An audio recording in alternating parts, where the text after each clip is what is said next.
예수님, 이런 제목으로 하나님 말씀 선포하겠습니다. 오늘도 오직 예수님입니다. 우리 인생의 중심은 예수님입니다. 역사의 중심 또한 예수님이 되십니다. 그렇기 때문에 우리 인생사에 예수님이 없이는 아무것도 논할 수가 없습니다. 잘 아시는 대로 구약 성경은 올드 테스트먼트, 옛 약속입니다. 이는 예수님을 보내시겠다는 약속이에요. 오실 예수님에 대한 말씀이 구약 성경입니다. 예언에 대한 내용이죠. 신약 성경은 뉴 테스트먼트로 새로운 약속입니다. 약속하신 대로 오신 예수님, 보내시겠다고 말씀하신 예수님을 보내주셔서 약속에 대한 성취, 이게 바로 신약 성경입니다. 역시 성경의 중심은 예수 그리스도입니다. 구약 성경은 오실 예수님에 관한 말씀이고, 신약 성경은 약속하신 대로 오신 예수님에 관한 말씀이기 때문입니다. 두산 백과사전에 의하면 우리가 기원 전후를 나누잖아요. 기원전을 우리는 BC라고 말하는데, 이 말은 Before Christ의 약자입니다. 다시 말하면 기원전이란 말은, BC란 말은 그리스도 이전 시대다 하는 얘기입니다. 예수님의 탄생을 중심으로 해서 서력 기원 기준을 삼은 것입니다. 이는 그 525년 스키티아 출신의 연대 사가이고 신학자였던 디오니시우스 엑시구스가 그 교황의 명을 받아가지고 쓴 책이 있는데, 그게 바로 부활제의 서인데, 이 책의 연대 표시 서력 기원을 처음 사용하면서 지금에까지 이르고 있습니다. 또 기원 전을 말씀드렸는데 기원 후 AD, 이거는 아노 도미니입니다. 이거는 라틴어인데요, 그리스도의 해라는 의미입니다. 기원 후라고 하는 이 AD는 예수님의 탄생을 기점으로 해서 예수님이 탄생하신 것을 통해서 전을 기원전, 예수님 탄생한 이후를 기원 후, 이렇게 얘기하고 있는 것입니다. 이는 9세기에 샤를마뉴 시대에 일반화되어서 오늘에까지 이르고 있습니다. 물론 역사가들에 의하면 3년에서 7년 정도는 오차가 있다고 하지만, 중요한 핵심 포인트는 예수님이 탄생한 걸 기점으로 해서 그 절을 기원 전, 그리고 예수님 탄생하신 이후를 기원 후라고 하는 겁니다. 다시 얘기 드리면 2022년이란 말은 예수님이 탄생하신 지 2022년 됐다, 그 얘기입니다. 그러므로 예수님은 역사의 중심이고 우리 인생의 중심인 줄 믿습니다. 역사 가운데, 우리의 삶 가운데 예수님이 빠지면 안 되는 거예요. 예수 그리스도가 늘 우리 가운데 계셔야 되는 것입니다. 다른 건 있는데 예수님이 없으면 다 없는 것입니다. 부족하지만, 연약하지만, 힘들지만 우리의 삶 가운데 중심에 예수님이 계시면 전부가 있는 거고 놀라운 소망 가운데 살게 되는 것입니다. 성탄하신 예수님을 기다리는 대림절 세 번째 주일을 우리가 맞이했습니다. 다음 주일은 우리가 기다리고 또 그동안 준비해온 성탄절입니다. 우리의 구원을 위해서 약속하신 대로 예수님이 오시는 것은 말씀드린 대로 예언에 대한 놀라운 성취입니다. 하나님이신 그분이 인간의 몸을 입고 약속하신 대로 이 땅에 오신 것입니다. 이를 우리는 성육신, 인카네이션이라고 말합니다. 세상에 이보다 놀랍고 세상에 이보다 위대한 사건이 또 있을까요? 여러분 보세요. 우주 전체에는 수를 헤아릴 수 없는 별들이 있습니다. 많은 별들이 있는데 그 별 중에 하나가 땅에 떨어졌다면 이거는 온 지구를, 온 세상을 떠들썩하게 하는 빅뉴스거리가 될 것입니다.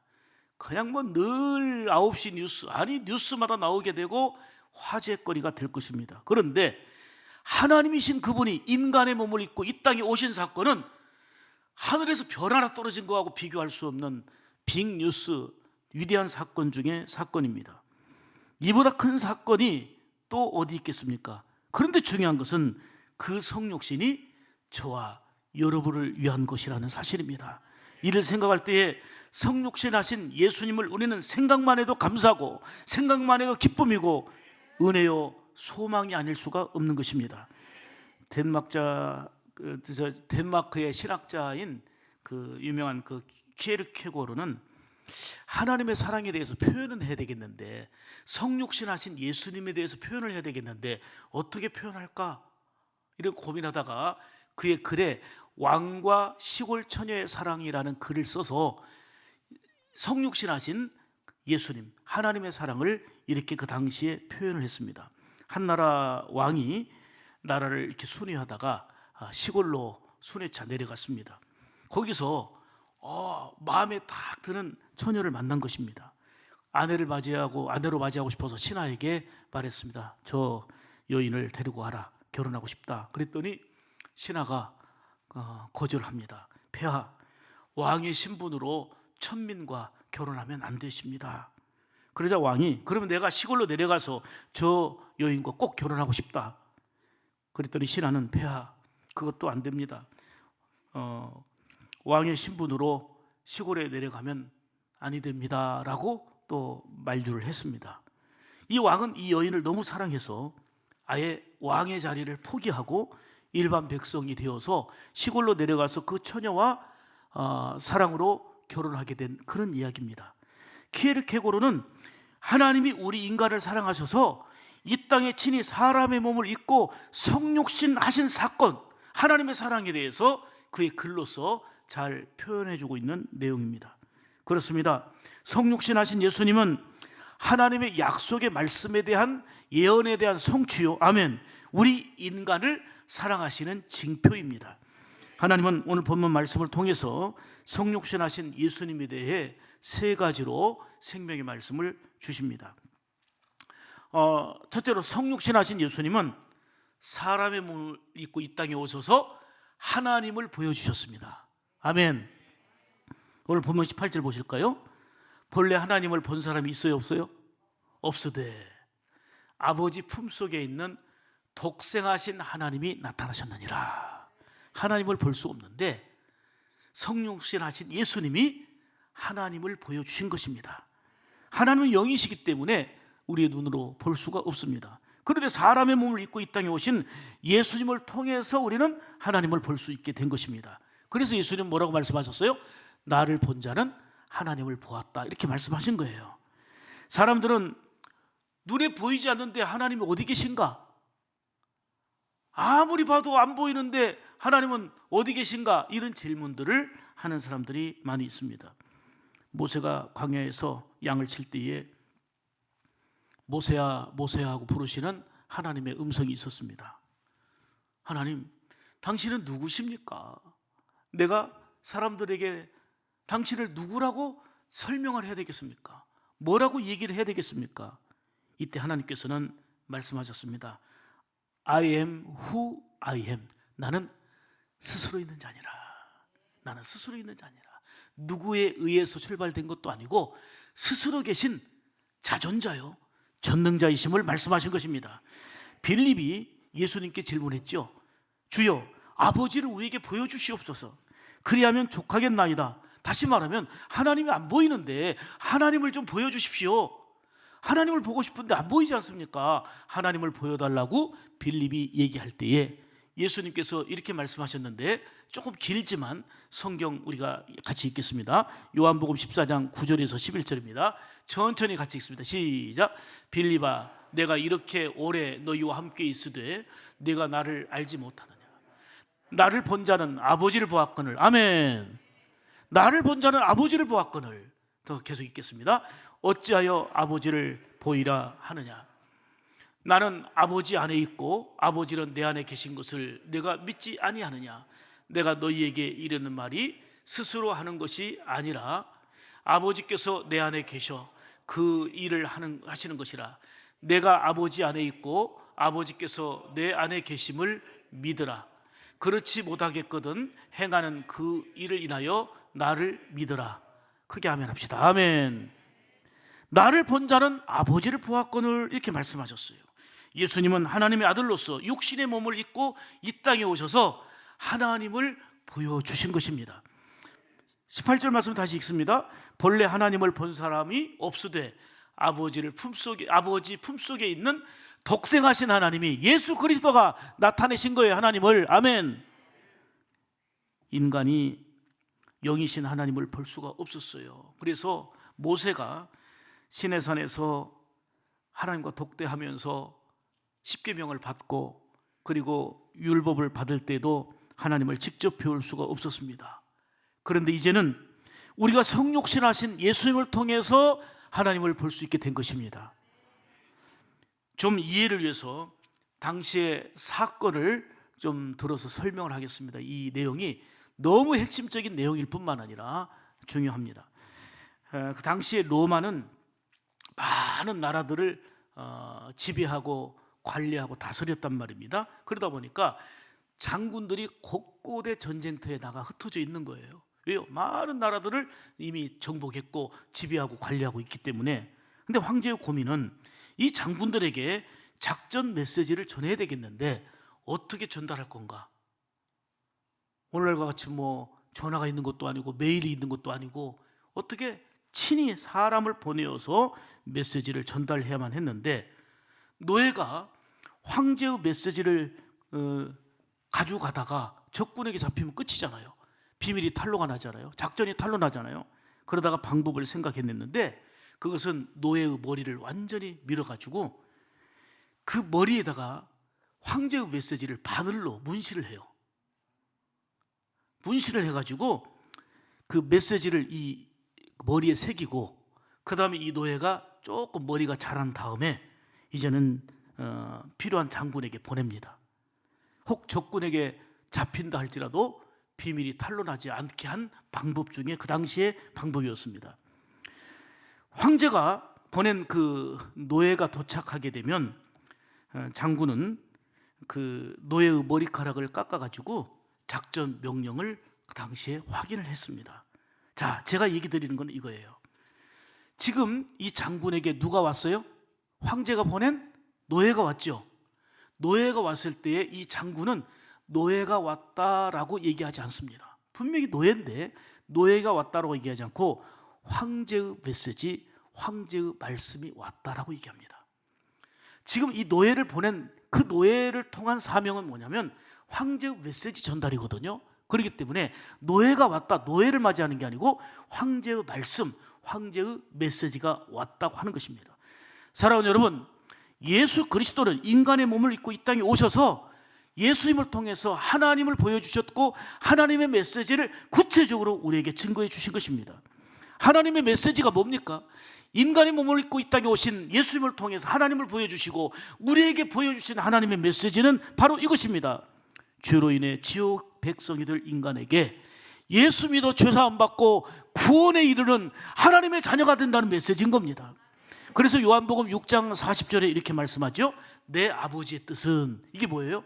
하나님의 메시지죠. 내 아버지의 뜻은 아들 예수를 보고 믿는 자마다 영생을 얻는 이것이니 마지막 날에 내가 이를 다시 살리리라. 예수님을 통해서 보여주는 하나님의 메시지가 이거예요. 아들 예수를 믿는 자마다 영생을 얻는 것이니. 아멘. 그렇습니다. 하나님 아버지의 뜻은, 즉 메시지는 아들 예수를 보고 믿는 자마다 멸망하지 않고 영생을 얻게 하는 것입니다.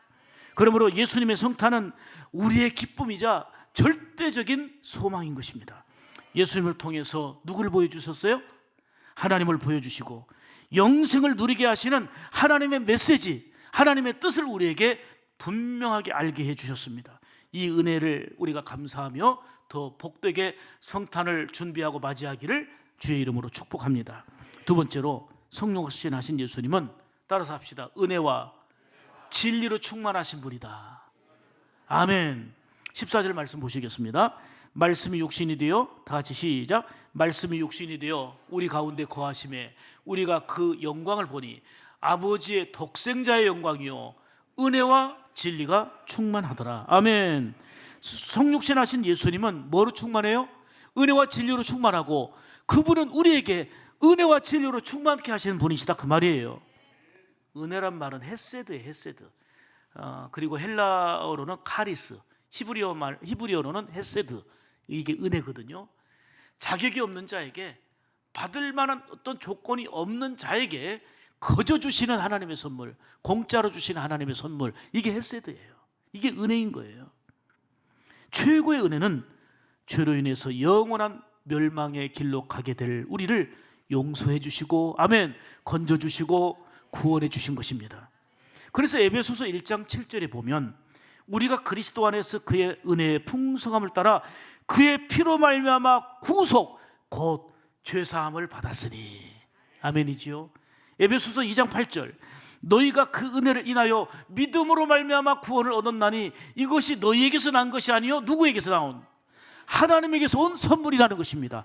이게 카리스요, 이게 헤세드인 것입니다. 그렇습니다. 예수님을 통해서 구원받고 하나님의 자녀된 것보다 귀한 일이 어디 있습니까?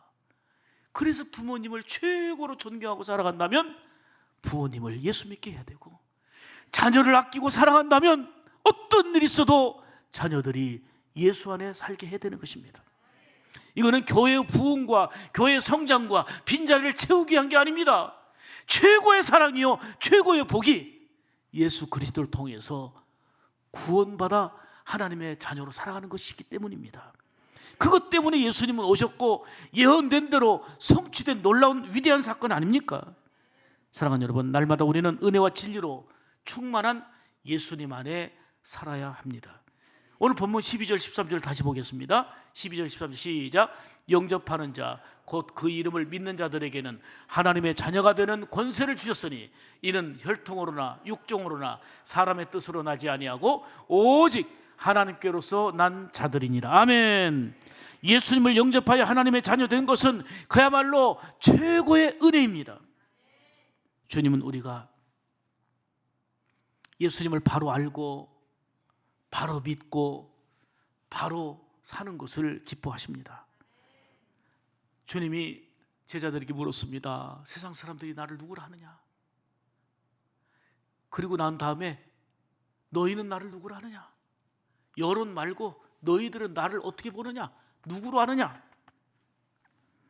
이때 주는 그리스도시요 살아계신 하나님의 아들이라고 고백한 베드로에게 마태복음 16장 17절에서 이렇게 주님이 기뻐하며 칭찬하셨습니다. 시작. 바요나 시모나 네가 복이 있도다. 이를 내게 알게 하니 이는 혈육이 아니요 하늘에 계신 내 아버지시니라. 아멘. 자, 여기서 두 가지 중요한 사실을 깨닫습니다. 이 말씀을 띄워두세요. 바요나 시모나 네가 복이 있도다. 왜 복이 있다고 그랬어요? 주는 그리스도시요 살아계신 하나님 아들이라고 예수를 바로 알고 바로 믿고 고백하고 있기 때문에 주님은 기뻐하시고 복이 있다고 말씀하셨고, 네가 이렇게 고백하고 있는데 이 고백은 혈육을 통해서 알게 된 것이 아니라 하늘에 계신 아버지를 통해서 알게 된 은혜라는 거예요. 아멘입니까? 참된 믿음의 고백은 주님이 기뻐하시는 것이요 은혜 중에 은혜인 것입니다. 그래서 바울 사도는 삶 속에 주님을 깊이 체험하고 이렇게 고백한 거예요. 고린도전서 15장 10절에 보면 나의 나 된 것은 하나님의 은혜로 된 것이니. 그는 업적도 많고 자랑할 게 많았어요. 그렇지만 그는 이렇게 고백합니다. 나의 나 된 것은 하나님의 은혜로 된 것이라는 거예요. 내게 주신 그 은혜가 헛되지 아니하여 내가 모든 사도보다도 더 많이 수고했습니다. 내가 한 것이 아니요 내가 수고 많이 했어요. 사도들보다 수고를 엄청나게 했는데도 내가 한 것이 아니고 오직 나와 함께 하신 하나님의 은혜로다. 이게 예수를 바로 아는 사람이에요. 예수를 바로 믿는 사람이에요. 내가 엄청나게 수고해놓고도 저 사람이 나를 안 알아줘, 저 사람이 나를 그냥 외면해, 섭섭해, 인간적으로 그럴 수도 있겠죠. 그런데 근본적으로 사도들보다도 훨씬 많이 수고한 바울 사도가 뭐라고 고백합니까? 내가 많이 비교할 수 없을 만큼 남들보다 수고했지만 내가 한 것이 아니라는 거예요. 나와 함께 하신 하나님의 은혜로라. 이렇게 낮아진 자를 하나님은 높여주셨고 겸손한 자를 하나님은 더욱더 인정해 주셨고 기뻐 영광 받으신 줄 믿습니다. 오늘날의 문제는 내가 했다는 것 때문에 문제가 되는 거예요. 하나님 은혜는 다 사라지고 나와 함께 하신 하나님 은혜는 사라지고 내가 했는데 이거 내가 했어. 어느 분들의 대화 속에 보면 어느 교회 얘기를 하면서 참 이 말 속에 조심해야 돼요. 내가 150명 만들었고 내가 200명 만들었고, 와, 그 목사님이 만들었어요. 장로님이 만들어서 보니까 교회를 수고한 거는 인정할 수 있겠으나 내가 아니고 나와 함께 하신 하나님의 은혜인 줄 믿습니다. 일본의 신학자인 우찌무라 간조, 구원은 전적인 하나님의 은혜로 된 것이라고 말하면서 그의 책에서 이렇게 말하는데 깊이 공감이 돼서 인용해서 말씀드립니다. 한번 띄워주세요. 나는 내가 노력해서 구원받은 것은 아니고 나의 뜻과는 달리 구원을 받았다. 나는 현세를 사랑했는데 하나님은 나의 현세의 모든 것을 망하게 해서 나로 하여금 천국을 바라보게 하셨다. 나는 사람들에게 사랑받기를 원했는데 하나님은 많은 대적을 나에게 보내어 나로 하여금 사람들에게 실망하게 해서 하나님을 의지하게 했다. 만일 나의 생애가 내 뜻대로 되었다면 나는 하나님도 없고 천국도 없는 불쌍한 사람이 되었을 것이다. 그러나 나는 하나님의 은혜로 구원을 받았기 때문에 나는 하나도 자랑할 것이 없고 하나님의 은혜를 감사할 뿐이다. 참 공감이 가는, 마음 깊이 동감이 되는 그런 고백입니다. 여러분, 이 땅에는 많은 종교가 있지만 어디에 가도 참된 진리는 없습니다. 오직 예수님만의 길이요 진리요 생명이신 줄 믿습니다. 예수님은 죽음을 이기신 부활을 통해서 참 생명과 그리고 영원한 진리 되심을 친히 부활로 입증하셨고 보여주셨습니다. 예수님을 마음 중심에 모셔서 은혜와 진리로 충만한 그런 성탄이 되기를 주의 이름으로 축복합니다.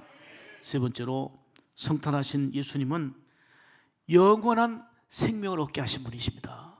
예수님 말고 영원한 생명 주시는 분이 어디 있어요? 예수님 말고 영원한 생명 얻을 데가 어디 있습니까? 요한복음 3장 16절을 너무나도 잘 아시죠? 하나님이 세상을 이처럼 사랑하사 독생자를 주셨으니 이는 그를, 예수를 믿는 자마다 뭐하지 않고, 예수를 믿는 자마다 뭐하지 않고 멸망하지 않고 영생을 얻게 하려 하심이라. 예수님은 이 땅에 오셔서 하나님의 사랑을 보여주셨어요. 하나님의 사랑이 무엇인지 예수님이 이 땅에 오심으로 친히 보여주신 것입니다. 요한일서 4장 10절에 말씀합니다. 사랑은 여기 있으니, 사랑은 여기 있으니, 우리가 하나님을 사랑한 것이 아니요 오직 하나님이 우리를 사랑하사 우리 죄를 속하기 위하여 화목제물로 그의 아들을 보내셨다는 거예요. 화목제물로 보내신 예수 그리스도가 오심 그 자체가 하나님의 사랑이 나타난 거다, 그 말이에요. 이 사랑을 아는 자들은 하나님께 감사의 찬송을 감격으로 부르게 되는 거예요. 조금 이따 부를 찬송이지만 우리 함께 부르겠습니다. 그 크신 하나님의 사랑 말로 다 형용 못하네. 저 높고 높은 별을 넘어 이 낮고 낮은 죄범한 영혼 구하려. 아멘. 죄범한 영혼 구하려 그 아들 보내사 화목제물 삼으시고 재용서하.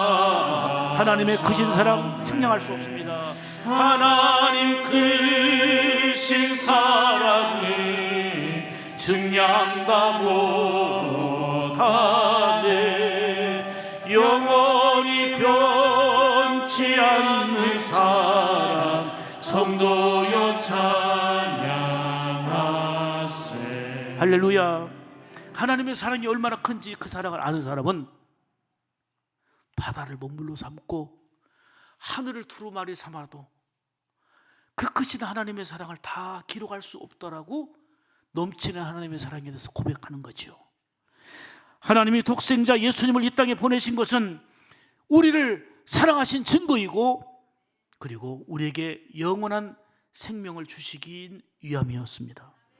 요한복음 3장 14절 15절에 보면 모세가 광야에서 뱀을 든 것 같이 인자도 들려야 하리니 이는 그를, 즉 예수를 믿는 자마다 영생을 얻게 하려 하심이니라.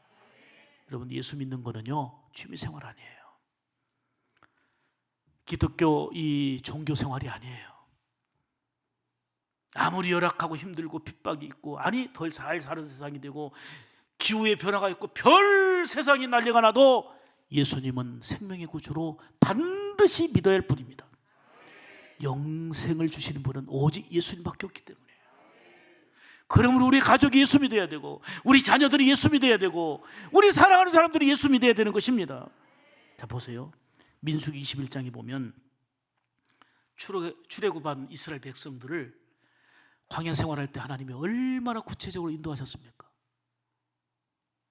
홍해를 건너게 하시고, 농사지어서 일할 수 없는 그때에 만나와 메추라기를 먹여주시고, 목마를 때 반석에서 생수나게 하시고, 정말 기가 막힌 은혜로 역사하셨단 말이에요. 그런데 그들이 호르산에 이르렀을 때에 원망 불평하기 시작합니다. 좀 광야 생활인데 좀 불편하겠죠. 불편하다고 하나님을 원망하고 지도자 모세를 원망하기 시작합니다. 맨날 똑같은 만나만 준다는 거예요. 맨날 똑같은 음식만 준다는 거예요. 그리고 물도 없고 목마르고 힘들어 죽겠다는 거예요. 원망하고 불평해합니다. 여러분들 이렇게 질문하겠습니다. 힘들고 어려울 때에 원망하고 불평하면 일 해결됩니까? 어렵고 답답하고 괴로울 때 원망하고 불평하고 짜증내면 일이 해결됩니까? 더 힘들어지고 더 꼬이고 더 안 될 뿐입니다. 오히려 힘든 중에도 감사하며 하나님을 바라보면 하나님의 위로가 있습니다. 하나님의 소망이 있습니다. 필요를 공급해 주시는 넘치는 사랑을 또한 힘입게 됩니다. 원망과 불평의 죄악에 빠진 이스라엘 백성들은 결국 어떤 결과를 초래했습니까? 그들에게 불뱀을 풀어서 불뱀에 물려 죽어가는 고통이 임했습니다. 몸이 띵띵 붓고 난리가 났습니다. 죽어가는 거예요. 이때 하나님은 불평 원망하는 그들을 진노하셨는데 모세가 무릎을 꿇고 기도합니다. 하나님, 우리 백성들의 죄를 용서해 주옵소서. 원망하던 죄를 용서해 달라고, 불평하는 죄를 용서해 달라고. 그렇게 엄청난 은혜와 사랑을 받았으면서도 은혜를 망각한 죄를 용서해 달라고 하나님께 간절히 기도했더니 하나님께서 마음을 바꾸어 응답해 주셨습니다. 그게 바로 민수기 21장 8절입니다. 여호와께서 기도한 모세에게 이렇게 말씀하신 거예요. 모세에게 이르시되 불뱀을 만들어서 장대 위에 매달아라. 물린 자마다 장대에 매달린 불뱀을 바라보면 살리라. 그것을 보면 살리라. 아멘. 이게 복음이에요. 자, 장대에 매달린 불뱀을 보면 살리라. 모세는 응답을 받고 이스라엘 백성들에게 복음을 외쳤습니다. 여러분, 장대에 매달린 노뱀을 바라보며 산답니다. 여러분, 바라보십시오. 바라보십시오. 중요한 것은 쳐다본 즉 모두 살았다는 것입니다. 바라본 자는 살았다, 그 말이에요. 그런데 중요한 거는 아이고 지금 불뱀에 물려서 죽어가는데 독이 막 부어갖고 아파 죽겠는데 오늘날로 말하면 뭐 약을 발라주든지 주사를 놔주든지 뭐 해야지, 지금 뭐 장난하냐? 안 믿어요. 바라보는 게 어려워요, 쉬워요? 그런데 왜 못 바라봐요? 믿음이 없는 거예요. 예수 믿으면 구원이라고, 예수님은 우리에게 영원한 생명 주시는 분이라고 아무리 외쳐도 믿지 않으니까 안 바라보는 거예요. 불뱀에 물려 죽어가듯이 이 땅에서는 조금 사는 듯 하다가 영원한 세상에서 영원한 지옥 형벌을 받을 걸 생각하면 끔찍한 일인데 그걸 안 믿어요. 사랑하는 여러분, 신앙생활은 취미생활이 아니에요. 신앙생활은 내 기분에 따라, 내 힘에 따라 오고 가고 아니에요. 생명이신 예수를 통해서 영생을 얻게 되는 것인 줄 믿으시길 바랍니다. 따라서 하십시다. 우리 9절을 보겠습니다. 민수기 21장 9절 같이 읽으면서 보겠습니다. 시작. 모세가 노뱀을 만들어 장대 위에 다니. 자, 이건 뭐예요? 제가 해석해 놓은 거예요. 장대에 달았던 건 뭐예요? 하나님 말씀한 대로 믿고 순종한 거잖아요. 그렇죠? 믿고 순종하니. 자, 그 다음에 뱀에게 물린 자가 노뱀을 쳐다본 즉 모두 살더라. 아멘. 뭐예요? 믿음 있는 자는 사는 거예요. 믿음을 가진 자는 산 거예요. 이는 우리 죄를 담당하고 십자가에 죽으신 예수님을 바라보고 믿으면 영생을 얻게 된다는 놀라운 말씀의 예표입니다. 다시 한번 그 당시에 그 로마의 이야기도 말씀드렸지만 키에르케고르도 이제는 하나님의 사랑에 대해서 글로써 표현하고, 그런데 사건을 통해서 한번 제가 얘기를 드릴게요. 영국 에드워드 8세 1936년 1월에 왕이 됐습니다. 당시 41살 때까지 결혼하지 않은 상태였습니다. 근데 1월에 왕이 됐는데 와, 눈에 확 들어오는, 마음에 드는 여인이 있는 거예요. 근데 문제는 런던 사교계의 히로인 그 윌리스 심프슨인데, 마음에 드는 여인에 대해서 이제는 왕실에서도 국교회에서도 다 반대합니다. 안 됩니다. 왕비로 적합하지 않습니다. 크게 두 가지 이유를 들었어요. 하나는 그 사람이 결혼했다 실패한 이혼 경력이 있다는 거고, 또 하나는 영국인이 아니라 미국인이에요. 그렇기 때문에 왕비로 안 됩니다, 안 됩니다 하고 그렇게 반대를 했습니다. 심지어 그 당시 수상이었던 볼두인은 폐하, 왕의 입장을 고려해서 심프슨과의 결혼은 단념해 주세요라고 수상까지 나서서 설득을 했습니다. 이때 에드워드 8세는 나는 왕의 자리보다 사랑을 선택하겠다 해가지고 1월에 왕이 된 그가 12월에 왕의 자리를 내려놓습니다. 나는 사랑하는 아내의 조력 없이는 왕을 할 수가 없다. 그래서 1년 만에 그 왕위를 동생인 조지 6세에게 물려줬는데, 그 조지 6세가 누구냐면 엘리자벳 여왕의 아버지예요. 그리고 그 이듬해 사랑하는 왕에서 내려놓고 왕의 자리를 내려가서 그 반대했던 심프슨과 결혼한 이야기입니다. 그래서 대서특필을 냈죠. 뭐 영국은 물론이고 세계가 떠들썩했는데 그 내용이, 자 화면 보여주세요. 그게 뭐예요? 왕관을 건 사랑이다라는 제목으로 뜬 거예요. 왕관을 건 사랑이다. 영국, 아니 전 세계를 떠들썩하게 한 것입니다. 저는 이 사건을 보면서 더 실감했던 게 뭐냐면 성육신 사건이 더 구체적으로 조명되는 거예요. 우리를 구원하기 위하여, 우리를 사랑하기 위하여 하늘 영광 보좌를 버리시고 이 땅에 내려오셔서 인간의 몸을 입고 우리처럼 배고프시고 우리처럼 수고하시고 우리처럼 아파하시고 우리처럼 힘든, 아니 그리고 더더욱 십자가에서 그 모진 고통 당하시고 물 한 방울 피 한 방울 남기지 않으시고 다 쏟아주시면서 우리 죄를 사하시고 우리를 구원하신 만왕의 왕 되신 예수 그리스도의 사랑이 더 구체적이고 입체적으로 느껴지지 않겠습니까? 그렇습니다. 성육신 하신 예수님은 영이신 하나님을 볼 수가 없었는데 영이신 하나님을 보여주신 분이 바로 예수님이십니다. 예수님은 은혜와 진리로 충만하고 예수님 안에 사는 자에게 은혜로 충만하게 하시고 진리로 충만하게 하시는 줄 믿습니다. 무엇보다도 죄인된 우리를 용서하시고 놀라우신 영생의 은혜를 누리게 하시니, 이거는 예수님을 통해서만 얻을 수 있는 진리 중에 진리요 복 중에 복입니다.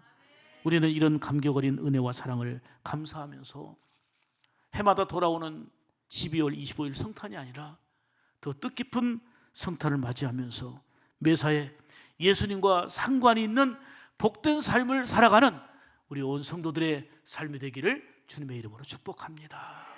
기도하겠습니다. 은혜로우신 하나님 아버지 감사합니다. 오늘 대림절 세 번째 주일을 맞이해